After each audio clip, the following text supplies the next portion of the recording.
Right, I think we're rolling. Adam, welcome to the Yeah. show. Yeah, thank you. Nice being here. So I wanted to start with a theory, as I normally do. So would it be a good idea to insert lights in people's eyes so that everywhere you go, where you can just turn a switch on and a light will come on so that you can see stuff clearly in the dark? What, like a miner's helmet, but it's like your eyes are like light bulbs. Yeah, it's like embedded. Yeah, I because it's think that possible. how? Yeah, how? It's like a torch, and Yeah, but brother, like your eye is in the way. no, you can do it. Just insert like a little lens. Do you know what I mean? Your eyes already has a lens though. That's how you see. Yeah. I mean, you mean like the concept of contact lenses, except it's got a flashlight in it, pretty What's it much. called? Like the retina or something? That The part. The retina. retina, yeah. The retina. The Retina, the same retina, thing. yeah. Yeah, yeah. Just chuck like a little sort of disc over that, and maybe there's a battery or something connected to it. Right. I mean, Where's the well, battery gonna go? Well, it links to your phone. There's an right. app that turns it on and off or something. So how is this Yeah, but I mean, useful when we can use our phones for a torch? Why do we need our eyes to be a torch? Because your phone could run out of battery. Right. Okay. Well, well, is if that? you're on about the concept of putting, if you need your phone to turn it on and off, Yeah, yeah. then what's the point? Okay, Yeah. you could just have like a little switch on like the side of your forehead Oh, that that's you going to be press. fashionable, isn't it? Yeah. Let's all just have bits of like electricity on our foreheads. Now, right, I've got another thing for that though, right? Light is so key for your eyes. And because, right, your brain responds to light to tell you when to like go to sleep and when to wake up and stuff. If you've constantly got light that you can just turn on in your eyes, it'd be quite like it'd be awful for you. If it's like you want to be able to sleep or whatever, someone could just flick your light on and then you're done. Yeah, but on the opposite side, when you're waking up, you can just press it on, and as soon your room lights up, you don't have to go and reach over to the light. I don't think anyone would go to get that, no. I think it's one of your Yeah. silly theories, Jacob.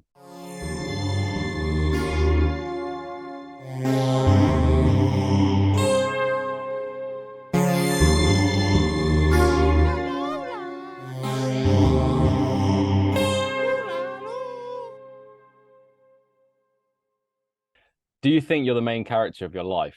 If so, why? I mean, of my own life personally, yes, of course, because I'm the one that I have to set my own objectives for. I'm the one that I have to look after myself. I'm the one that anything I do will have not only a consequence on the people around me, but also on myself as well. Hmm. So, Hmm. and those effects will then further exemplify the effects on other people Right, that are right, around okay. me. So, but do you think everyone is the main character of their life, or do you think it depends on how they go out and live their lives? Because, like, I was in a psychology lesson, like in year 13, and I don't know how we got onto it, but I piped up and went, kind of spoke to class and went, surely you should, like, surely everyone's the main character of life, surely you should be. And like, I actually got some looks from people, like, they were like disgusted. They were like, does that mean you don't care about anybody else? And shit like that. And I'm like, I don't know why. I feel like there's this. It's probably not. Maybe it's not a growing thing, or maybe it is. There's just people seem to be falling back into like a side character. Oh, I've got no control. Society's just oppressing me. I can't really do anything about it. Do you know what I mean? I I think think that's the main problem with this is thinking that, okay, just because I'm the main character of my life, that automatically assumes that I don't care about other people or vice versa, going, okay, if I'm not the main character, then I don't care about myself. You can still be the main character of your own life while pursuing the needs of other people. But I yeah. think it can be, I think if people have the mindset of, I'm not the main character of my own life, I need to put people for myself, I think that can be quite harmful to yourself. I mean, And if you have people that care about you, then that's only going to bring other people down with you while you're trying to be the savior in a sense. yeah. I don't really think you can help people if you're not in a decent position yourself.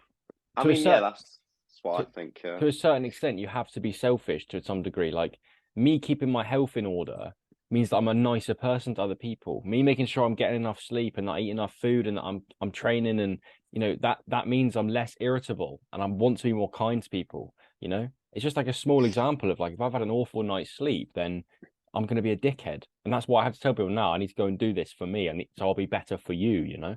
Like, yeah. completely. Yeah, I definitely agree with that. I mean, you can't help people if you can't help yourself. And I think many people, if they see you're not looking after yourself, that's if you're not looking after yourself, then they're not going to want help from someone whose own life is a mess. Mm, yeah, yeah, and I totally agree because I've always thought myself like when I see people doing things, I'm like, oh man, like I think you would benefit if you didn't do this thing and you did this thing. But what I've realized is the only way you can ever try and influence people if you're trying to have a positive impact is through example. Like you can't tell someone to just do something because they won't do it. They have to watch you do it and be like, oh damn, that's sick, and then they do it as well. That's what if anything I've learned from watching anyone or speaking to anyone or consuming anyone's content, it's not because they've told me this is what you need to do. It's because I've seen their life, seen what they're doing, and go, that looks sick. So if anything, when you become, if you are like a main character, whatever that means, and you go and do cool shit and you go and like try and achieve something decent in the world, then you will affect people positively just by being, you know? I mean, yeah, of course. I mean, people are always going to want to take, advice from people that are more successful than them. You're not going to want to listen to someone who's not got the life that you want Mm, because you're automatically going to assume that they haven't taken their own advice. So how can it be tried, tested, etc.? You're yeah. going to want to take it from someone who's already got the experience Yeah, credibility and is has the huge. life you want. Yeah, of course. Yeah. But it's difficult, like it's difficult. I think that's the thing, you've got to put your the time in doing shit that most people don't want to do, and just like I think about someone like a Goggins or whatever, or just how he did like Yeah. years of struggle when no one knew who he was, you know. People only discovered him in his 40s. You know what I mean? Yeah. Yeah.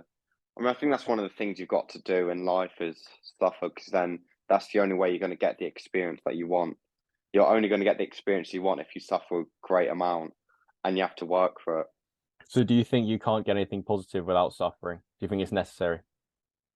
I think in the grand scheme of things, yes, maybe not for specific goals, etc., but in the grand scheme of life in general, I think you are going to have to go through a lot in order to achieve what you Mm, want in the long term. Because I've always had the theory when I look back on my life as a whole, the Mm. things I'm most proud of are the times I've suffered the most.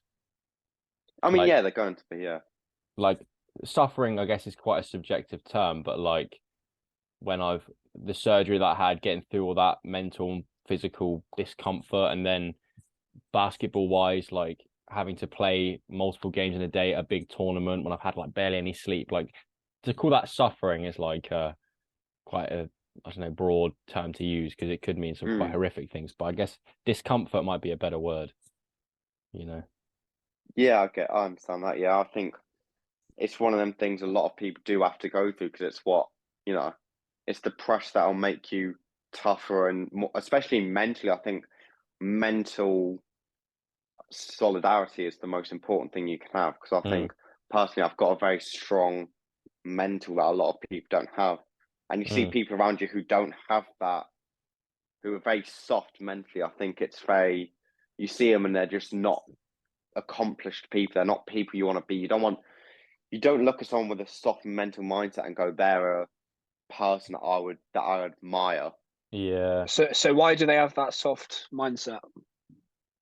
Not enough Uh, I struggle. think I think struggle. I think your work ethic as a whole, I believe, is a massive part of it because you have no work ethic, you have no reason to have a strong mindset.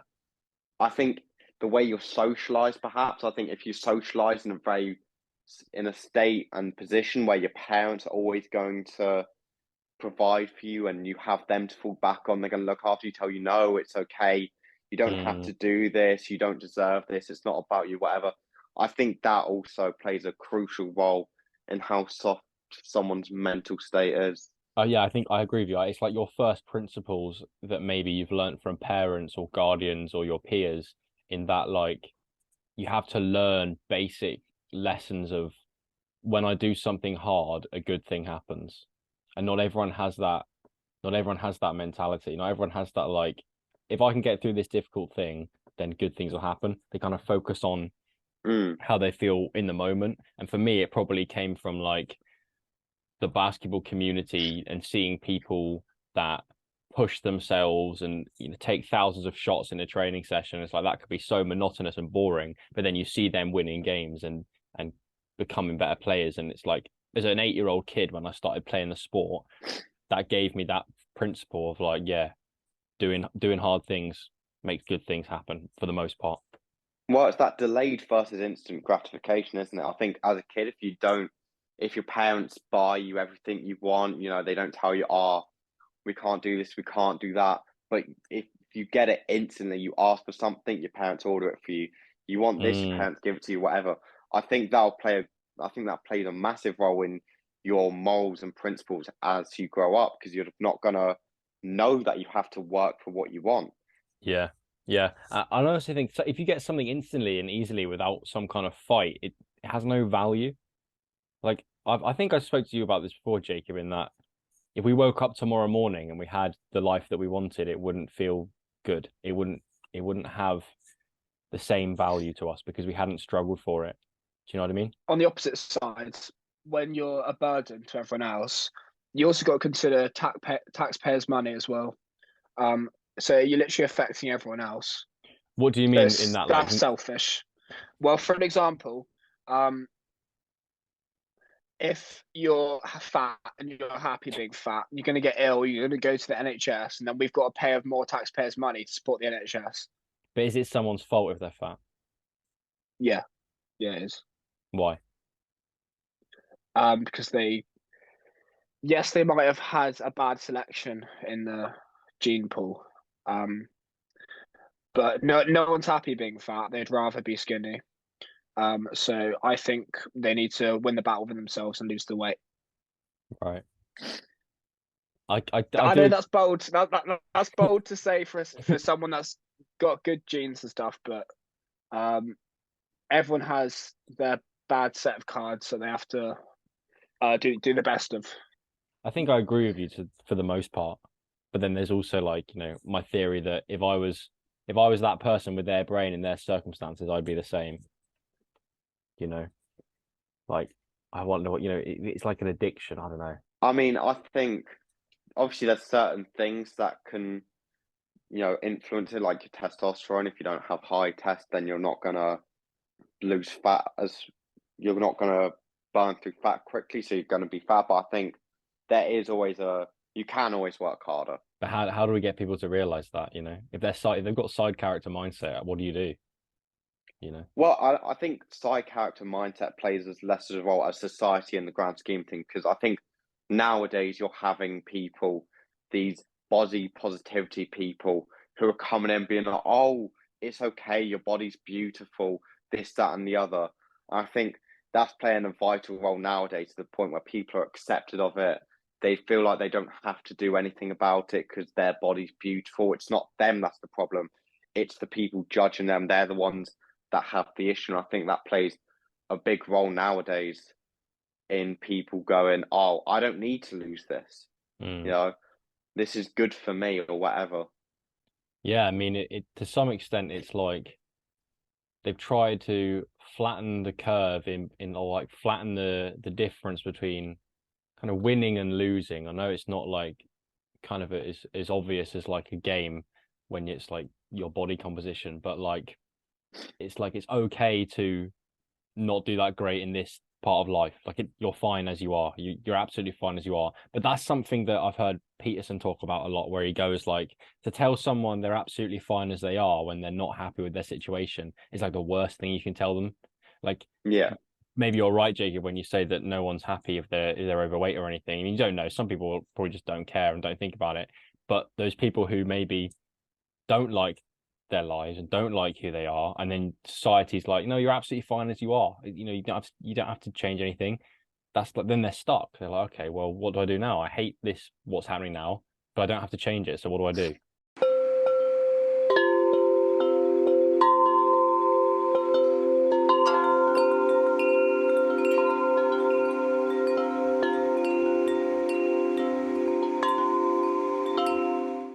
Are you familiar with the woke movement? And if so, could you basically explain it? The woke movement, from what I understand, is it's going against like what traditional values are. It's like being more aware, I guess. I think it's just people that are trying to normalize things that perhaps should not be normalized in a sense. I think it's a word that gets used so much that it kind of loses its meaning. Like everyone's like, Yeah, it has to this point. woke Yeah. this, woke that. Like, what does that mean, man? Like, I remember back in the day, it used to be for like conspiracy theories and whatnot, yeah. but And like now, people have sold their soul and stuff like that. for And me, then now it's kind of developed into the body positivity stuff like that we were on about earlier. I mean, where are But you going with apparently, that, at Jake? the moment, we are at peak woke. Well, I don't know. I don't know. But What does that mean but to I you then, don't. Jacob? Yeah, like what does that mean? I heard Piers Morgan say it. Reliable source. I don't know. I was hoping that you knew what it meant.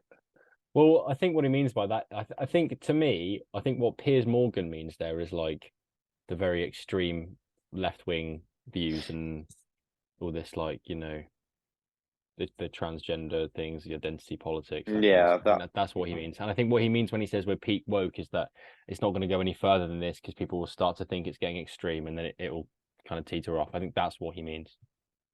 Yeah. But I don't know if it's true. And I think with all that kind of stuff, even if you don't agree with it, like it's not that big of a deal. Like it's not that, like I'm not that arsed. Like it's not really affecting me. Do you know what I mean? Like what toilet someone wants to yeah, use or okay. how they want to be referred to. Like, I kind of got red pilled on that on a podcast because I'm fans of certain people that don't like that movement and things, and you can fall into kind of traps online of content that's telling you to go against this radical woke movement. But the guy on the podcast was talking about like there's such bigger issues that we should be thinking Yeah. about. World poverty is still about mental health, a lot, getting worse through the floor, men and women's fertility levels. Like there's so many bigger issues than what toilet someone wants to use or, what pronouns they want to be using. Do you know what I mean? And What do you think the biggest issue in the world is? It's not hunger anymore, is it? well, it depends who you are, Jacob. If you've got no food, that's probably a big Yeah, issue. I think what the biggest issue in the world is highly depends on your position and how you look at the world. Yeah. I think 100%. there's not one definitive objective. This is the issue that needs to be solved at this current moment in time. Obviously, back in 2020, you had COVID, whatever. At that time, perhaps there was one massive big problem. But I think in this day and age, I don't think there's one definitive objective. This is the biggest problem. I Apart think from it's highly dependent maybe on financial crisis, but that's just here though. Like if you think, the people in other countries, people in like, I don't know, a developing country who they have to kind of work in the day to just get their meal for that night. They're not worried about inflation. They're not worried about the cost of living. They're just like, I need to go and work so my family can eat. You know, that's the thing. Yeah, I I think, think if there is a biggest problem in the world, it's not gonna be known. It's not gonna be like, for example, I think it's gonna depend where you live because the media is gonna display and choose what it wants. exactly. Gonna Yeah. choose what it wants to showcase. So if you're in the UK, perhaps you're gonna get people saying, "Oh, the cost of living crisis." If you go to Eastern Europe, it's going to be something completely different. You go to America, it's going to be different. It depends what the media's showing at that time because the media's going to show what's happening in your area as such. And I think that to me, everyone lives in their own world, Like my world is not the same as your boy's world because my world is the things I consume, the information that I get, the things that I do, the things that I think, the things that I believe. So the biggest problem for me in my world will be completely different to your guys' worlds. And that's why I think whenever we try and tackle any problems, we have to start with ourselves really and our world, because once my life is in a bit of better order, then I can go and think about helping other people, like we were kind of saying earlier. But is there a problem solved, a new problem gained? I don't think we ever run out of problems now. I think human life is just like, let's find a problem, let's fix it, You have to have problems to make it interesting. Yeah. Yeah, it's like there's a book, it's like the biggest self-help book or something. It's one of those like millions of copies sold called The Subtle Yeah. Art of Not Giving a Fuck. Have you heard of it? Right. No, I might have heard of it. And the author argues that like people have this false idea that they want to relieve themselves of problems when that's impossible. and what you have to do is actually pick your problems. He said, like, we have a finite amount of fucks to give, so we have to choose where to give them. Because if you start to give a shit about everything, you just run out of mental energy. If you try and pick up everyone's problem and try and solve them, you can run yourself to the floor, man. You gotta pick your problems that you deal with. So are charities a good thing that trying to help other people's problems? Shouldn't you just stick to your own problems? I mean, no, because charities are doing good stuff, man. I mean, you couldn't run a charity if you were in the bin yourself. So the people that are doing that are clearly you'd like to think they have good intentions. Yeah, I mean, charities also choose really like one particular issue. They don't try to pick every single issue up. Yeah, they're not trying to save the world. It's like, let's try and get this part of the world clean water, or let's try and help this children's hospital, or this, air ambulance service or whatever. It's not like, let's save the world, because what does that mean? What does it mean to save the world, Save people's lives? Yeah, but then what are you going to do? What, keep people immortal? That's just awful as well. Can the world even be saved? What does that mean? What does the world mean? Like, it's just ridiculous. Like, yeah, let's focus more specific. Let's try and help people, that are in poverty. Let's try and make sure everyone can eat, man. That's it.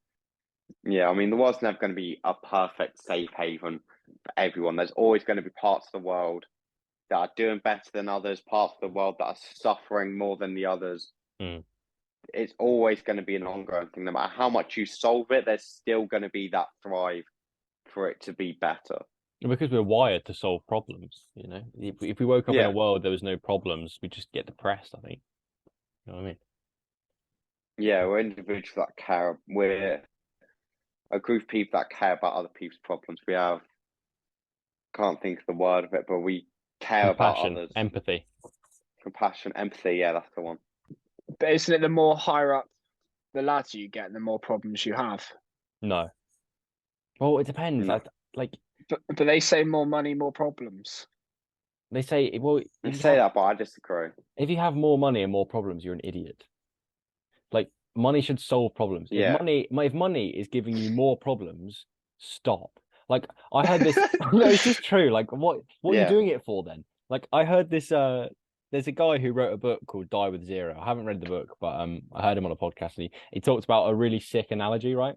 He said money is like tools, like hammers and saws and nails, right? But if you can, and you want to build a house, your life is like a house, right? And there would be no point accumulating more hammers, more saws, and more bolts and nails and things if you want to build the house, right? And so money is just a tool to build your life. And if all you focus on is the tool, you forget to build the house. You'll just accumulate loads of hammers. And then what are you going to do? You don't have a house to live in. Do you know what I mean? So if someone is like more money, more problems, you just accumulate too many tools, man. Go and build a house. Like, stop working. Think about, all right, why am I not happy, man? Yeah, I agree with that. Yeah. Should you stop working though? Well, it doesn't mean by working, but if you got your nose to the grindstone, 80-hour weeks just to make some salary that looks good on your Instagram, it's like, no, that's not what it's about. It's not about the money, is it? It's about the life you build from the money, and that doesn't go with you when you die. I mean, it may not go with you when you die, but your kids, it does go to your family to help them build their life and stuff like that. It's a weird issue though, in that, like, let's say if I got really, really wealthy, I don't know how much I'd want my family to have, or my kids specifically. Like, I'd rather say to them, if I got to a level of wealth when they're like in their 30s or whatever, be like, I'll give you a decent sum now, right? And then when I die, you won't get much, because this is the time where you can actually use it, and this is the time where, because I don't know, it's just all a bit like, it's weird. I don't know. We're having it now when, like, my granddad's just died and sorting out inheritance, and it's all just like, oh, the government taxes loads of it, and then it's hard to come through, and then it's just all a bit like. And also, how comfortable do you want people to be? I don't know. I mean, Jacob, how does it make you feel, me using that tool and house analogy? Because you said literally 2 days ago that you need to be a millionaire. You need to. Yeah, I still do. Yeah, I agree still with do. Jake on that one. But you're just accumulating hammers and saws. You know what I mean? Your house can also, be. Like your house can be built at like 10 grand a month happily. It's a nice house, you know. But it's not just the hammers and swords. It's the success. It's the respect. It's not So, having to Yeah, worry. but do you the accept happiness within myself, it's the accomplishment, it's the pride. it's the game? I can see that perspective. It's the game, yeah. But like, do you accept that drive for status and respect, that's just your ego? So that's never going to be satisfied. Like I feel it too, mate. I feel it too. I want to be a respected guy. Like I think about the plays and the performances I do on stage and the songs that I sing. I'm like, why are you actually doing that? Oh, because it's nice when the crowd cheers. And it sounds stupid, doesn't it? But that's just kind of how it is. But you got to understand that's ego, and that will never be satisfied. There'll always be Well, another person you want to impress. I normally think like I need to become a high value man, and once I become a high value man, then that's job done. Well, you There need will to, never be money's job really done. yeah. I mean, I think for that, no. then you need to have specific measurements of what that means, because then it could be like you get to a certain value, but like, oh, this guy has this car and this watch and this thing. Why aren't I like that? It's not really that though. It's just having a certain. It's also self respect as well. Mm. Like if I'm not a millionaire by 30, I would have failed. Do you know what I mean? I agree. Yeah, but that's that's what a I've committed. bold statement, bro. But that's the life I've committed to. It's not really that bold. I think it's quite easy, especially now inflation, like making it easier for millionaires to be millionaires. There's a million millionaires in the UK. Why can't I be one of them? Do you know what I mean? I hope that you look back on you saying that and with pride, bro. I really do. But yeah, I don't want you to have a mental breakdown at 30 when you realize it hasn't happened yet. Hey, why are you being so negative? I'm not being negative, bro. I'm just being real. Like it's I'm not saying you can't do it. I think you certainly can. But if I think I'm biased because I'm thinking from my own perspective, I'm like, do I want to pay the price of the time and the stress to be that wealthy? Like I'm just playing the game, I just want to play the game, man. And, Well, and we're agreed to disagree. I think we're different in this way. yeah, yeah. Yeah, you definitely got more of a money chip on your shoulder than me. But I think if I bring in my ego, then yes, I do want to accumulate as much hammers and saws as I can. But I know I don't need them to build a house. Is it good to feed your ego? Should you keep doing it? Because then surely you just become more confident and stuff. I think ego can be split into many things. It depends what your ego strives for. There's so many people whose ego strives for negative things. They want this reputation of being this person who deep down they're not. There's this reputation that goes around nowadays of being the biggest hard man you can possibly be. I think if your ego fiends for that, I think then that's very negative. But if your ego is fiending for positive things that can benefit your life in an objective setting, then I think it can be a good thing. Yeah, that's true. What is it that fuels your ego? Is it crushing other people, or is it no? But seriously, or is it trying to build yourself up? Like that's the difference. I think ego gets dangerous when you start thinking you're better than other people objectively. But that's dangerous. Like yes, I agree that you are better than other people at some things. I am better than other people at some things. Adam will be better than other people at some things. But as soon as you start thinking that your intrinsic value is higher than someone else's, that's when bad things happen, I think. But you can still treat them the same.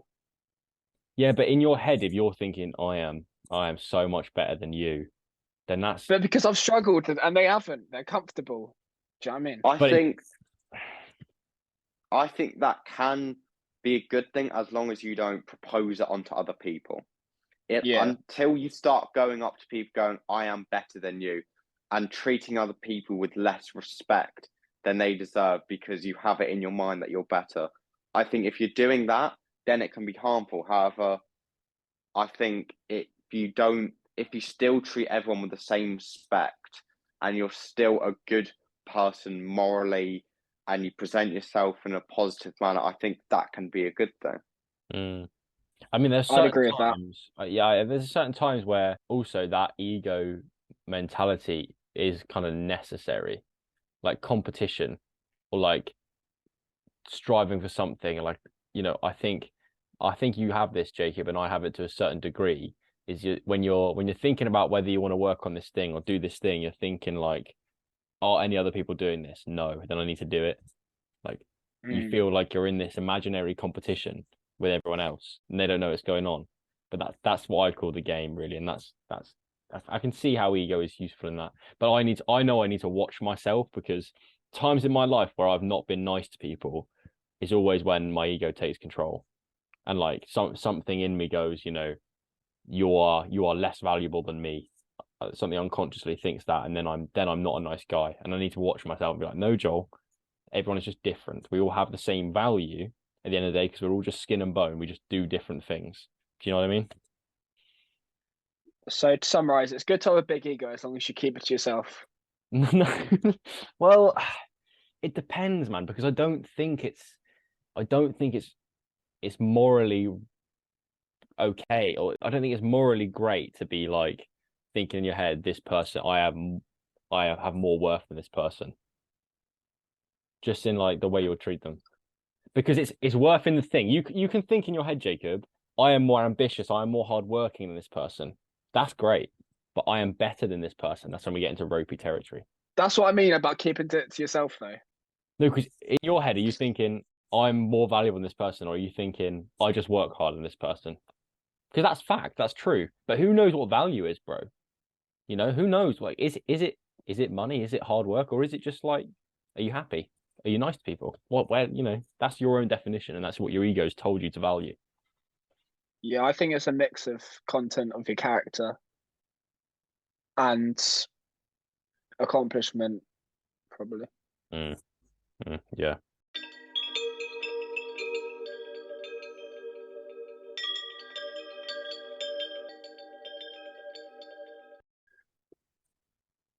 Why do you think girls wear makeup and boys don't? I mean, Um, we can go down various alleys here. I we mean, can. it's a self-esteem thing. Why do guys want to build muscle? Why are But there so many guys on steroids? I think that's like asking the same question, but something we are seeing is a slow increase in boys wearing makeup. Well, that's because there's more kind of, it's okay to be feminine But stuff but with. it's also beauty standards. But why, like at the start, did girls wear makeup and boys didn't? Well, you've got the individual, it makes them feel good, better about themselves, better about the way they look, self-esteem, which is fair enough. Just like the way that when I wear a tighter shirt, it makes my small gains that I've made in the gym more prominent, and I get more confident. Same thing. But then there's also, you can go a bit abstract and look at kind of evolutionary ideas that the color red is associated with fertility, and that's why when you blush, your cheeks go red, and that's why girls wear red lipstick. But all of that's just kind of theoretical waffle, really. It's all a self-esteem thing. That's all we're trying to do, is go out in the world and make ourselves feel better about ourselves. And people do it in their own different way, and I think just that makeup's just a part of that.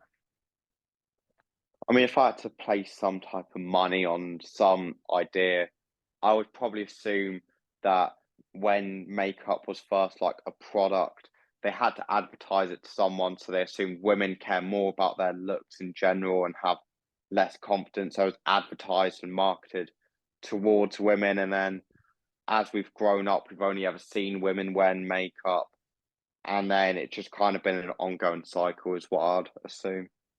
Mm. Yeah, it was probably seen as something quite high status as well.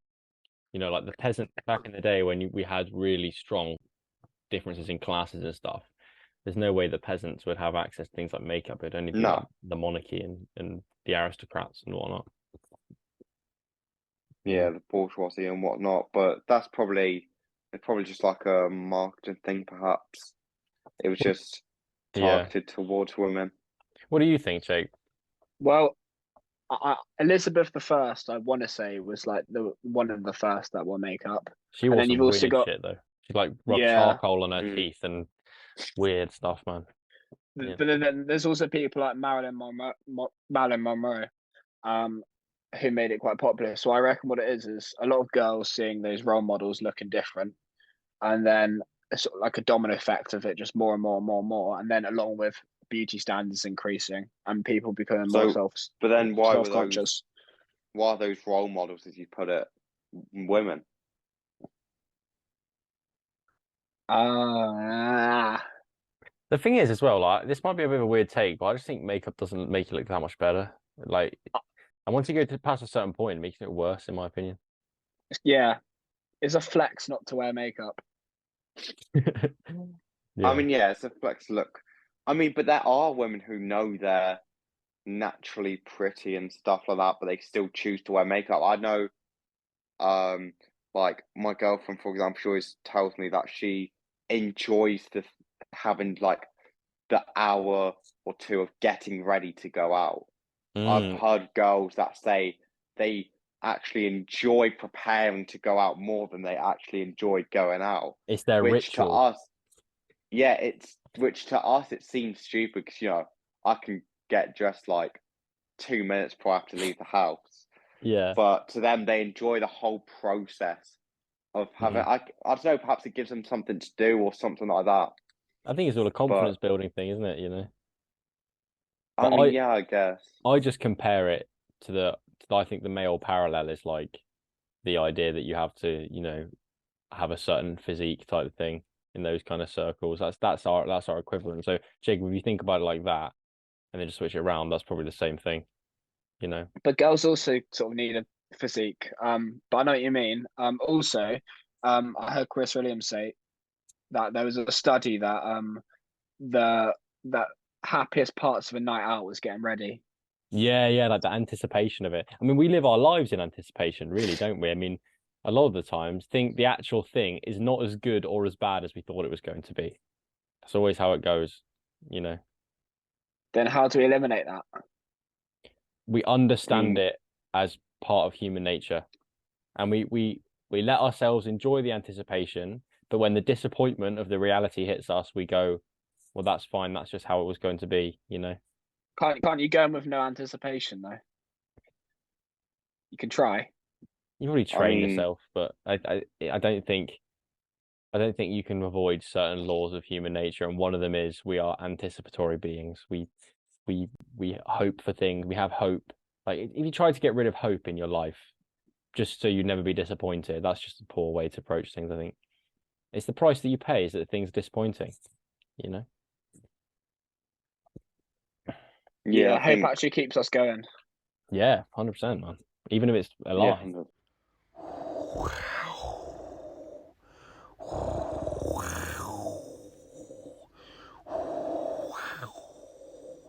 Is hypnotism real?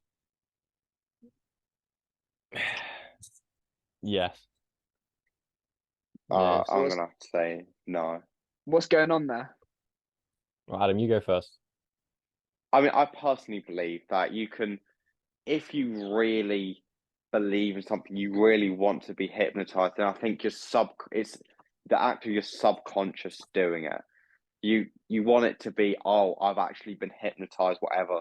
So your subconscious kind of fills in what you want to happen, Hmm. is what I think. I know I see myself as a logical being, and I don't think hypnotism falls into that realm of logic and reality. I see your point 100%. And I also don't agree with the fact that, like, someone could get a little pocket watch and swing it in front of my face and put me to sleep. But what you're saying in that people have this like anticipation that they're going to get hypnotized and then they kind of fall into a state where they comply with whatever's going on. Like you see it on stage with people like Darren Brown or whatever. They're still Yeah, real. They've still gone into a weird state. Like to me, hypnotism is a state where you are no longer in control of what you are doing or what you are thinking. And I think we all get hypnotized to some degree every single day. I find myself like going to the toilet, I take my phone in, and now I'm scrolling on like Twitter or on Instagram, and then I'm like, actually, did I choose to do that? And then the 5 minutes goes by, and it's like, hold on, where's that time? What happened? Where? I What? think that's perhaps a thing of routine. Mm. I know if routine falls under the same category as hypnotism Yeah, in a Jacob, what do you sense. mean? Define your terms. Well, one question is, so hypnotism eliminates free will, but like hypnotism is in someone, yeah, control, like getting in your head, and yeah, that thing about Yeah, yeah, the pocket watch. Yeah, I think that's, unless you've had it actually happen to you, I don't think I really can believe that. But in terms of like we get hypnotized to do things that we wouldn't consciously choose. I think that happens all the time, all the time. But what's going on there with someone with a pocket watch? What's the psychology behind it? I don't know. I think they get you to focus on something, and then yeah, they just I'm not really sure, mate, to be honest. But I think something goes on, and it might be a level of a placebo effect where, if you're on stage and someone's brought you up on stage, try and be hypnotized. You don't want to not comply with what they're doing because then you'll ruin the whole show, and No, everyone in the crowd will be like, oh, so you have this pressure of like, oh, I need to kind of act here, and then maybe your brain puts you in a state where you do it, and I don't know. But they can't And all be faking it. but aren't we all very, very vulnerable to influence? We all are, you know. in Just a sense. think about it in like when you go into a supermarket, you queue like any normal person. In some sense, you're following a code that you didn't choose. I think that's social order, yeah. So maybe we all like Zimbardo was a psychologist in the early 1970s who did a really iconic study called the Stanford Prison Experiment. You might have heard of it. He was looking into Yeah. like how people So, conform to social roles. What are you saying, Jake? oh, I thought that was the one about the obedience, but that's something else, Now isn't that's it? Milgram, but it's kind of a similar thing. But Zimbardo basically he took random people and put them he randomly allocated them the role of prison guard or prisoner, and he set up like a fake prison in the basement of one of the main universities in America. I think I don't know if it's Yale or one of those ones, but and then he found that independent of their personality, they conformed to their role in the scenario. So the guards became more oppressive and sadistic, and the prisoners became more passive and submissive, even though they knew it was a fake scenario.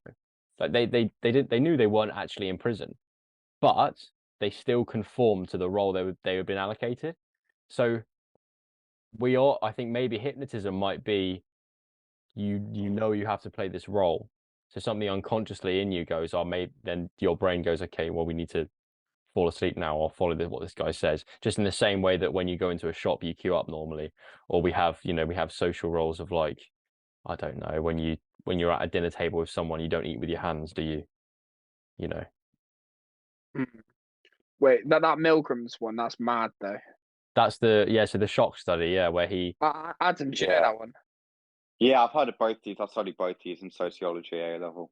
yeah, interesting. Like Milgram's scary. I mean, I'll explain because the listeners might not know, but he basically took random participants and he told them they were being involved in a kind of word word association study, like learning word pairs with participants. And the people in the study were deceived to believe they were like a teacher. And there was these learners and the learners weren't actually real. They were Confederates. They were people acting for the study. And every time the learner, the Confederate, got an answer wrong, then the participant, the teacher, had to like give them an electric shock. And then every time they got each wrong answer, the shock got more intense. And they like played audio clips of like the learner being in pain or whatever and asking them to stop. And these participants playing the teacher continued. And I think it was like 65% of them went to a level of electricity, a level of voltage that was supposedly fatal. And they continued to shock the learner because that's what they were asked to do in that scenario. They obeyed the authority. Yeah, so maybe again with hypnotism, the person on stage that's trying to hypnotize someone, they're an authority figure, and people have such a tendency to submit to authority. Ethically, some of these experiments aren't right, but I think, like, is there a place where you shouldn't go on with an experiment even Wait, if one it's sec. for the greater good? Yeah, I mean, that's something we had to weigh up in lessons. Is it ethically right to do this study? You have to weigh up, was the insight we gained from the data more valuable than the potential harm we caused participants? That's what we have to that's the balancing act that you have to weigh up, because Milgram and Zimbardo, they did some dodgy things that in today's world probably wouldn't pass an ethical board. But what we learn, they are iconic studies that everyone references and everyone thinks about, and they revealed real things about human nature. What if it's prisoners though? Because I don't really feel as bad to do it. If you do an experiment on prisoners and it's not ethical, I reckon that's all right. Well, on people actually in prison, not like Yeah, people. yeah. It's still like Not people though, massive. isn't it? You know, you might have, what makes someone prisoners aren't necessarily always horrendously evil people. People make mistakes, man. You know what I mean? But then again, it's that experiment for the greater good. So you might as well pick the prisoners because they're not as good as the other people. But Jake, if you're doing it again, you're weighing up people's value against other people. You know what I mean? I mean, I guess if you're like a murderous paedophile, yeah, I don't care what happens to you.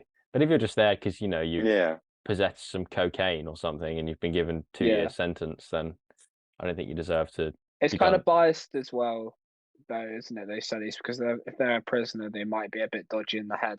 Exactly, So yeah, it's hard the to get. results won't be as good. They won't represent, yeah, the whole population, which is a whole another kettle of fish and a difficult issue to weigh up. But they've still done these experiments since like up until the world wars that were quite Well, unethical. they still do, some reasonably dodgy things now, like involving deception and things.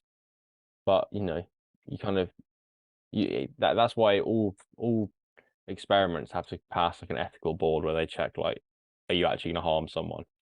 You have But to it's all deceive. good if you get some big sum of money at the end of it. Yeah, yeah. Well, Mhm. that's it. The people in the Stanford prison experiment were paid, but I don't know. I wouldn't do it personally, man. I'm all right, thanks. Yeah, I bet you'd love it though, Jay. You'd love being a prison guard. Adam, would you do it? Oh, depends if I'm the prison guard or the prisoner. And that's the thing. And that's the thing. You won't know. I'm gonna Google how much were the participants of the Stanford prison experiment paid. $15 a day. Now, how long does it go on for? How many days? How long did the SPE last? 1 to 2 weeks, but it was terminated on the 6th day. So 6 But times this is 15 years is back as 90. well, isn't it? This is in the 70s, Yeah, but $15 in the 70s. I don't yeah, know. that's I mean, how quite. much is that now? I think that's quite a bit. It's worth whoa, $11 in no $15 in 1970 is worth $117.95 today. Oh, yeah, That's that's quite. unreal. So would you do that if you were going to be a prisoner, Adam? So that's like 80 quid a day or something. As Nah, long as there's like a tap out clause, sure. the thing is, An 80 emergency quid's button. not a lot, man. Like you could just do a shift at work and make that. Well, Yeah, yeah, people say it's a sort of a lot to lose, but not a lot to gain. yeah. There's not. Although you have the story of like I was in the Stanford prison experiment, like they've made documentaries with the participants that were in it and stuff, so you get all that and be Yeah, character building, true. you know. Yeah.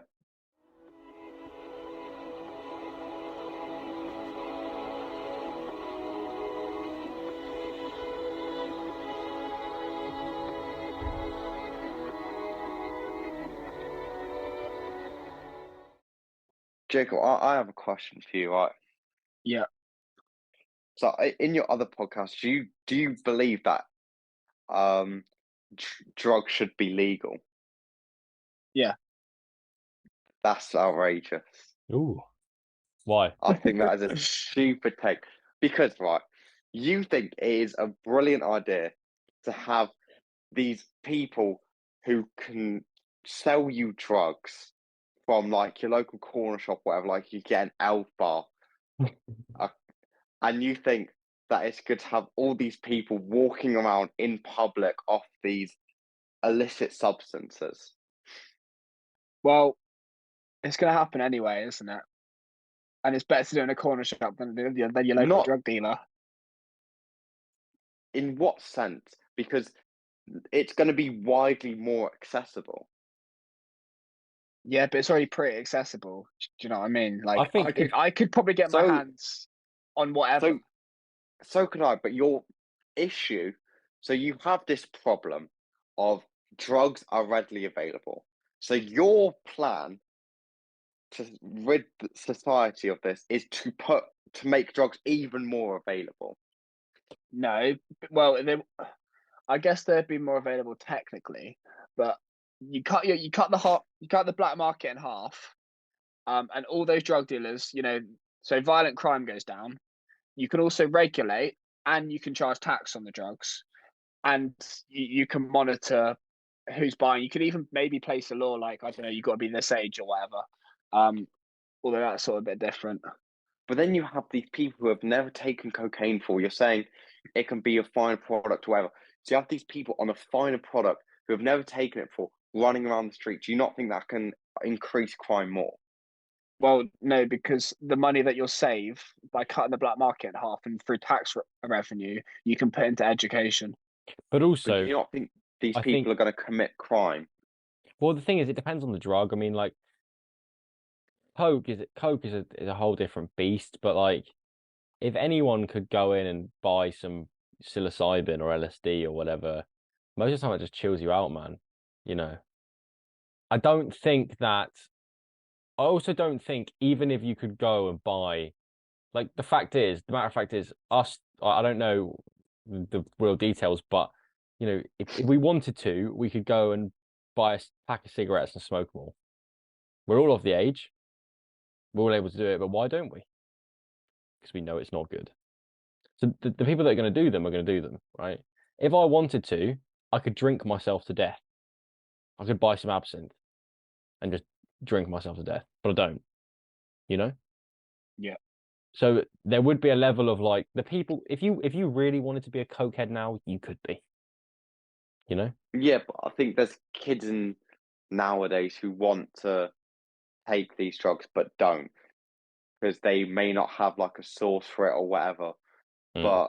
But the second you legalize it, all these people now have access to these substances and have this ability to go out. For example, when I was in Cyprus, there weren't that many people on drugs, so they couldn't access them. But now you have these people who are absolute morons who want to drink and do these drugs for the sake of going out and acting like an absolute moron. Mm.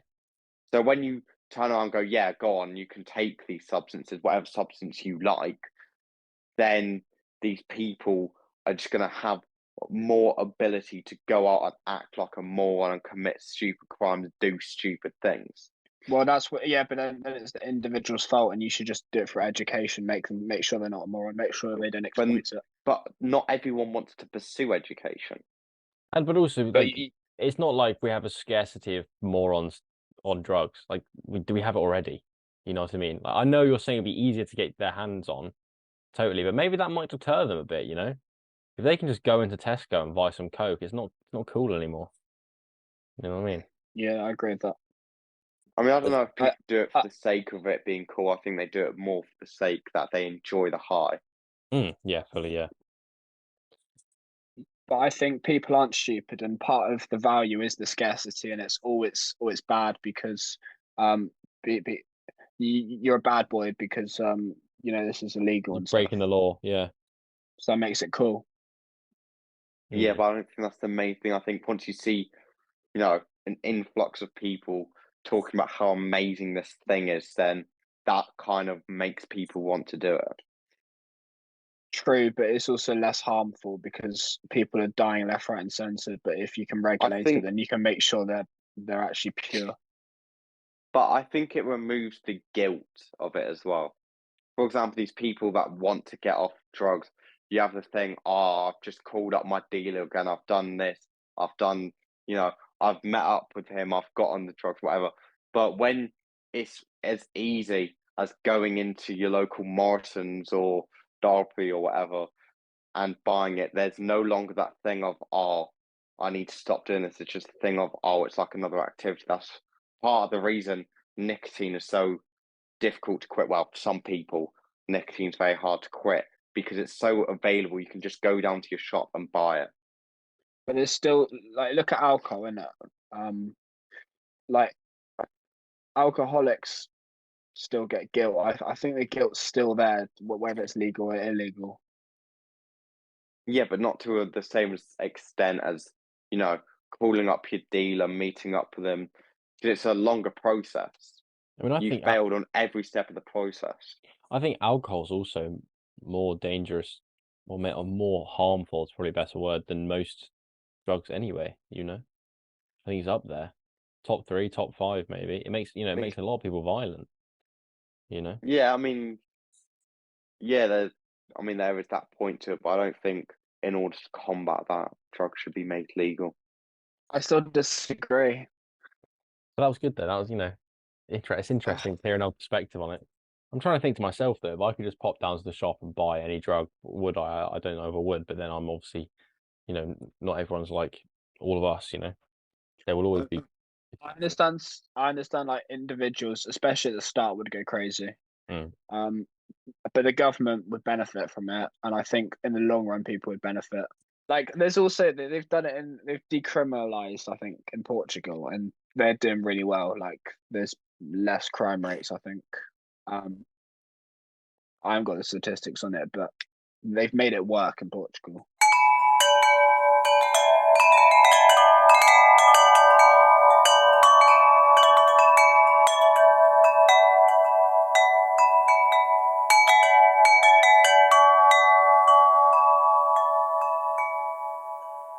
A lady called Jean Poisson, and a 9 years old fortune teller predicted that one day she'd be the mistress of Louis XV.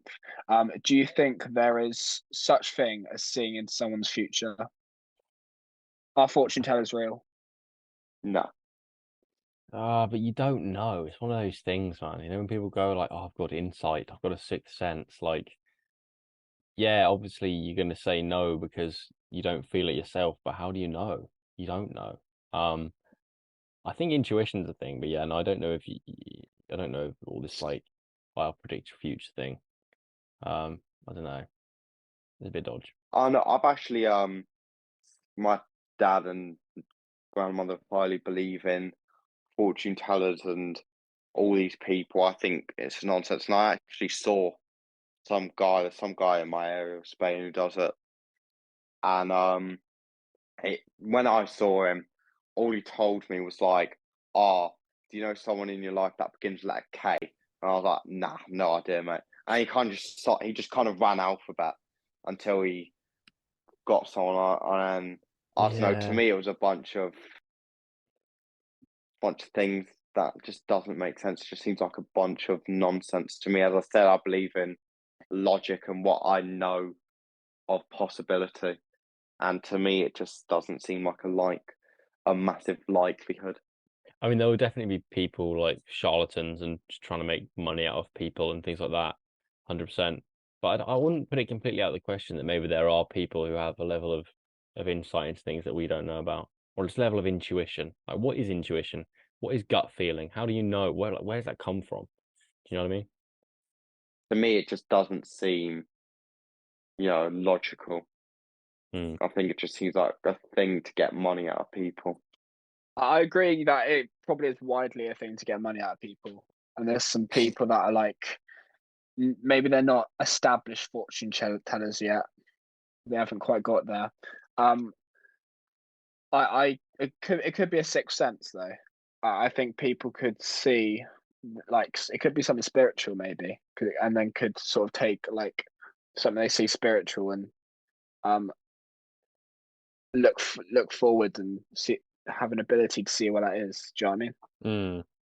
Yeah, insight, Yeah, intuition, yeah. hard to measure, but how do you know it's not real? Just because you don't experience it, I I don't know. mean, there's a thing. I don't think you can say. I don't know. I don't.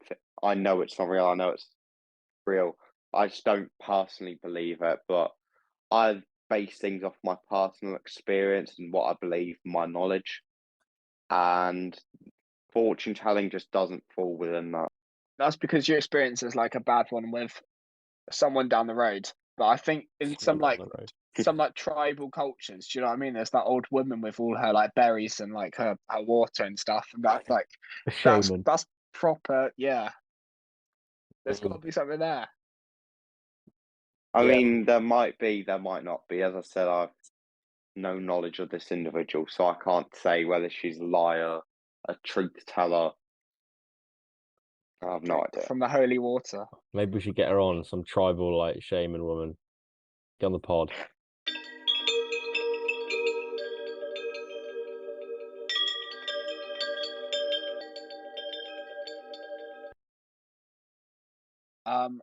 It's from a book called Homer's Odyssey.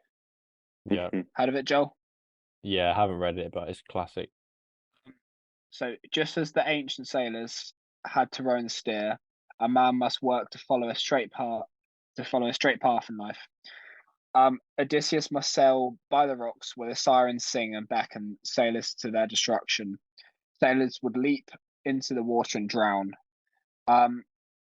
Do you think there's such thing as a modern day siren that lure men through temptation to gain power? I do think that it's very easy to be distracted these days. Like, it's hard to just pick a thing and be like, that's what I want to do.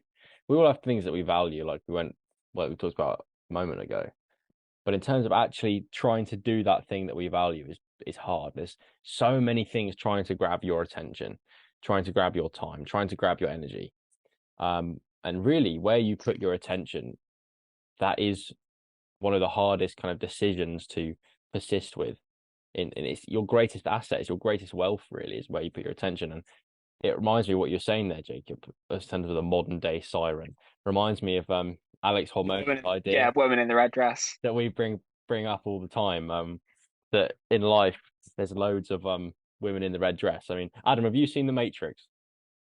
I watched it years ago. I have no, exact memory, but I understand the concept. Yeah, so basically there's a bit where Neo's in the Matrix with, I think it's Morpheus, and they're around, and then there's some woman in a red dress, very attractive woman, and Neo gets distracted.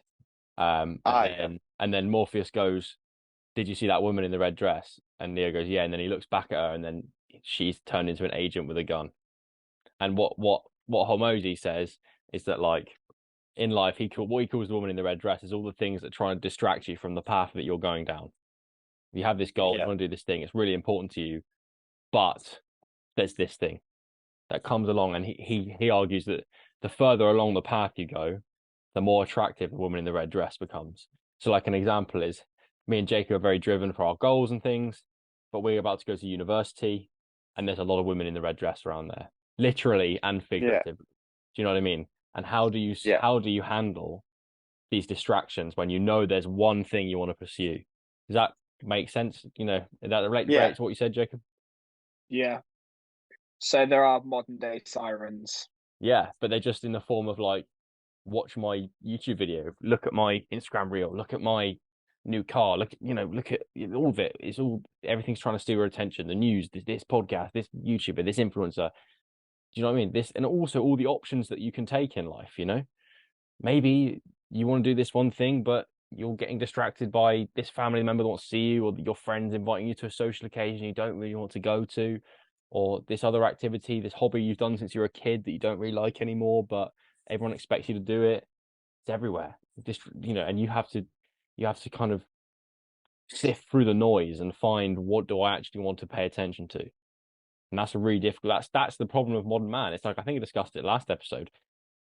Naval's idea that we live in a world of abundance, and to actually survive and get ahead, you have to find your scarcity. You have to sift through all the bollocks and be like, I want to focus on this thing, and I want to consume this thing, and I want this bit of information. You know what I mean? Yeah, I think that's the thing of having a mind of steel, is being able to pursue this thing without having the distractions of what people say, or everything that's taking you away from completing your goal. If you're a soft-minded individual, I think you're going to easily be distracted by those things that are tempting you away from pursuing what you actually want to pursue. However, if you can be laser focused on a goal, and that's the thing, people's attention span has decreased so much in recent times, to the point where people can no longer be laser focused on one goal. They feel like they have to give into these temptations to satisfy these needs that are embedded. But I think if you can hyper focus on one thing, then I think it could be can provide a massive advantage. Yeah, the attention span thing's huge. I want to make a video in the next like month or so where I really do a deep dive into it and maybe do like an experiment on myself.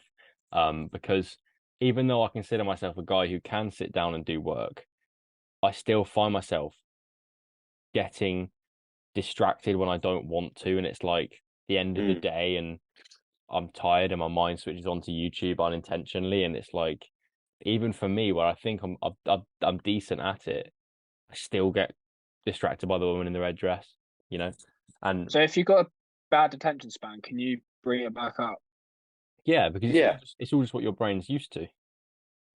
You know, if you give your brain constant hits of dopamine, right? It needs a bigger hit for you to get that same sensation. It's an addiction, isn't it, to be fair? Well, it's more like Andrew Huberman says it's more like a compulsion than an addiction. It's What less does of compulsion mean? a compulsion means kind of like you act involuntarily, you're compelled to do it. You know, like you have obsessive compulsive disorder, where people have obsessive thought patterns that mean they are compulsive cleaners or compulsive, like they wash their hands 20 times a day and stuff. That's what it means. Um, Yeah. so it's more like a compulsion of like the phone's there, because the phone's there, I take the phone and I scroll, you know, you're like Yeah. compelled to do it. But where was I going with that? Yeah, if you then kind of have a bit of a fast from those things, then your brain gets more of a hit from less. So then going for a walk, reading a book, having a conversation becomes the satisfying thing.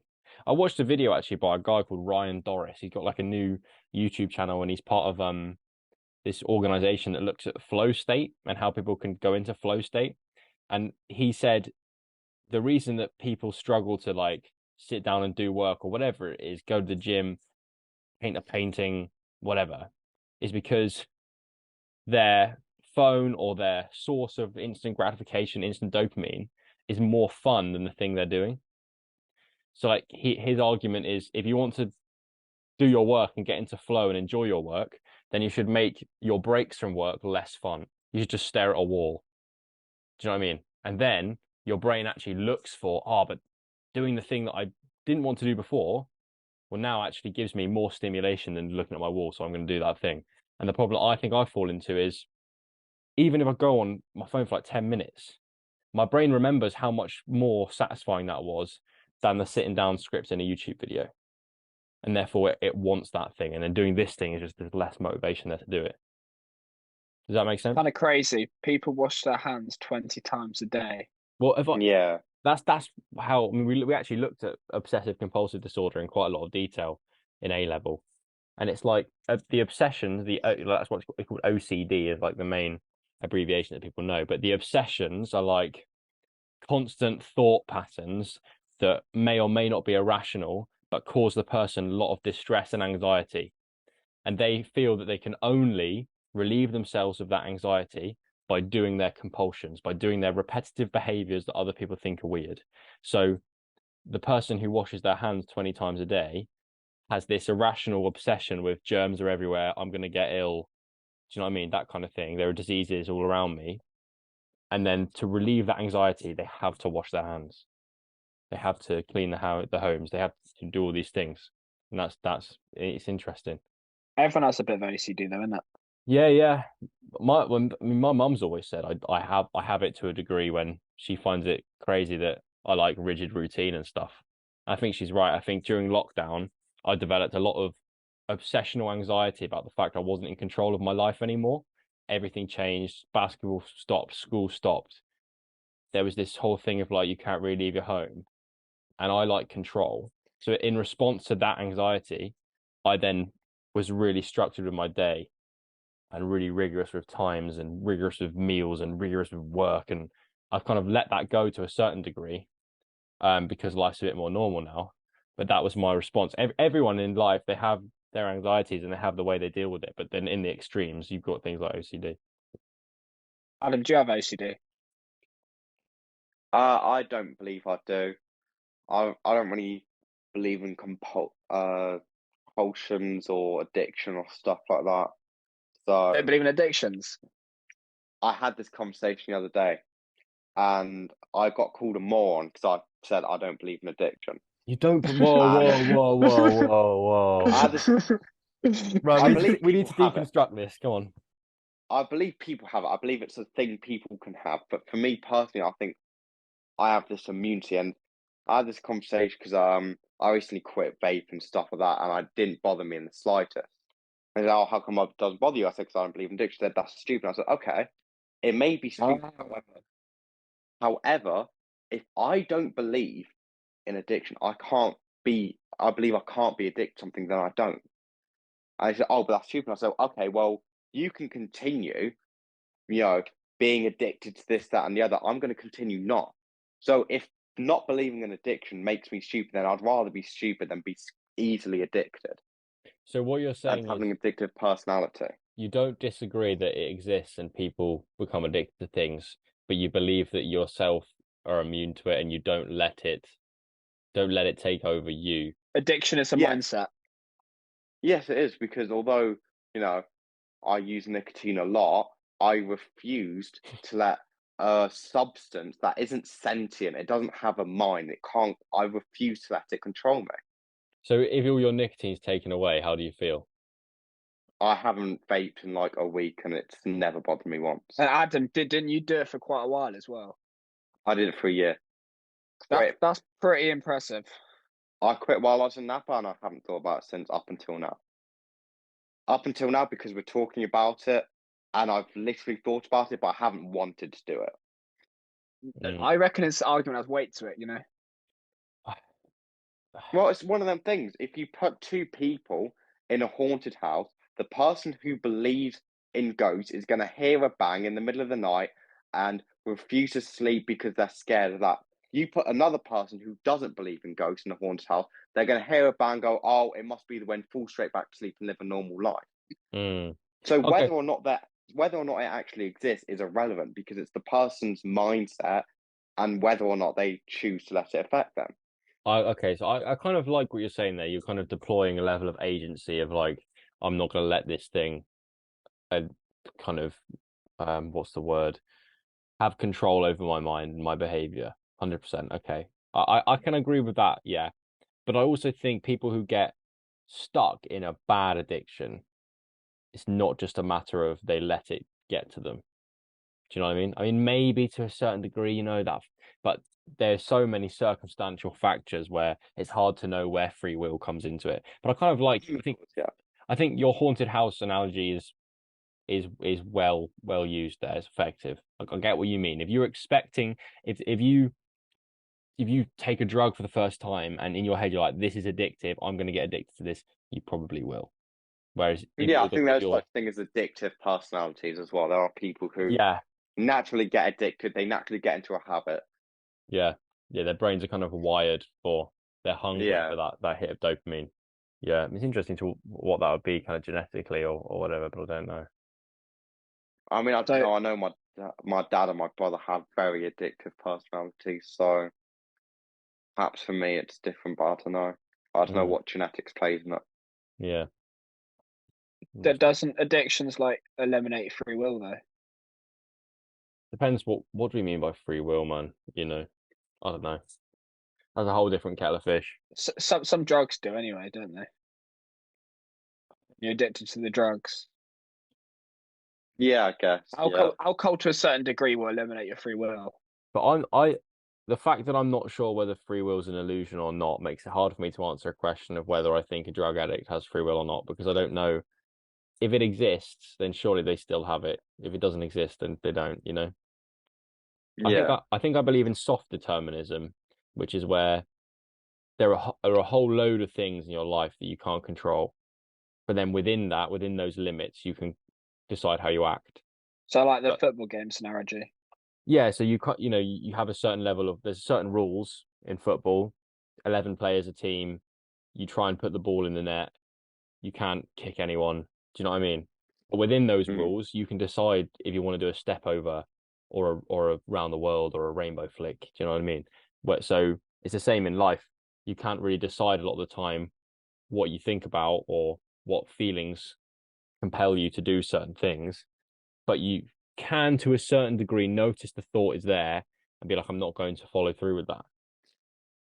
So yeah, and I think that mindset of I'm in the haunted house but ghosts aren't real can be similar to I'm having thoughts that I want to do a certain thing, but I don't have to follow through with them because that doesn't align with who I am or who I want to be.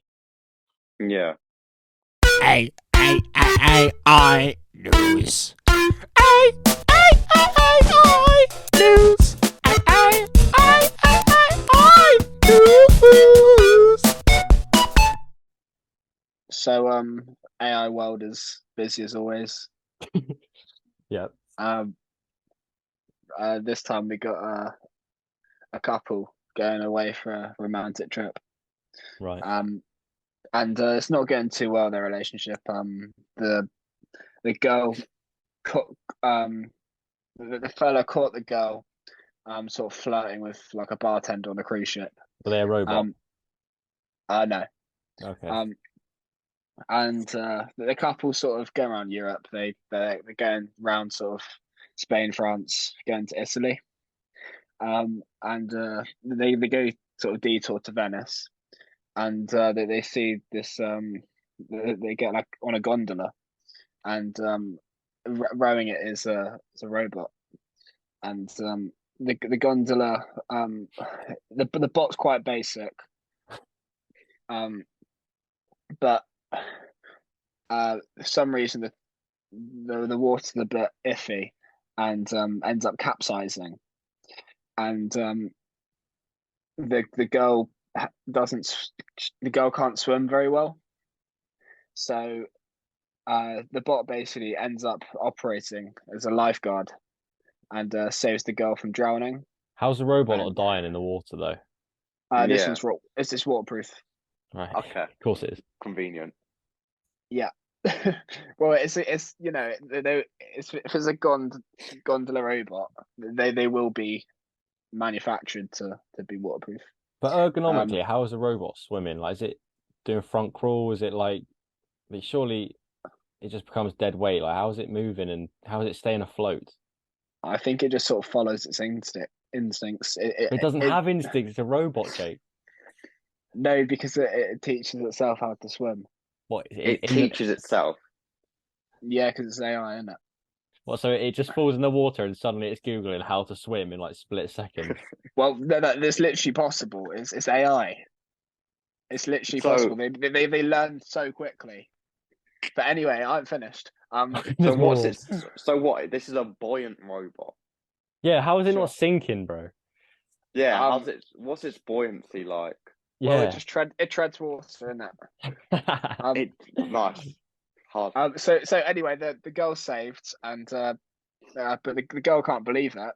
But she's Hello? quite upset. She's quite upset, and gets into a sort of argument with her boyfriend because the bot saved them, but the boyfriend didn't. And Ah. if it wasn't for the bot, she would have drowned. So the couple are currently on a break, and that's their sweet AI news.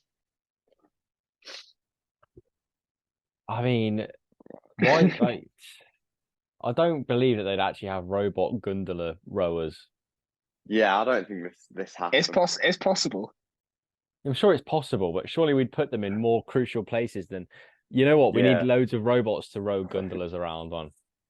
Well, they're just trying it out. Right. Yeah. They're trying it out with real people, real customers. Well, I'm sure they're supervised and stuff, but the robot got that first, and it's all good. It helps them anyway to see whether a robot's good in a bad scenario. Why did the boyfriend not help the drowning girl? Why did I leave? Yeah. Well.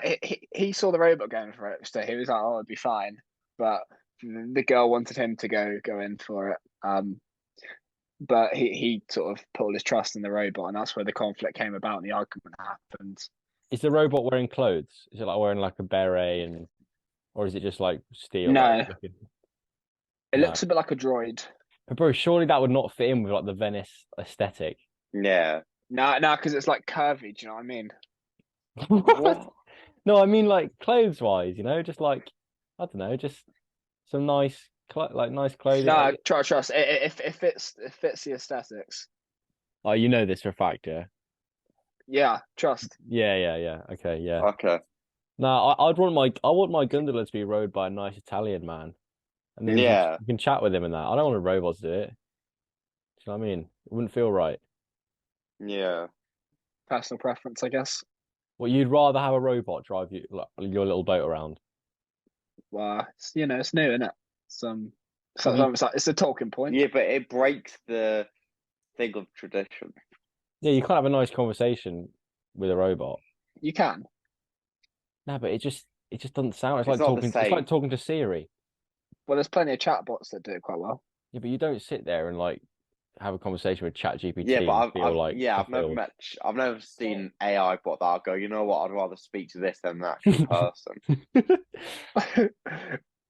Well, why wouldn't you? They're perfect people. They're really smart.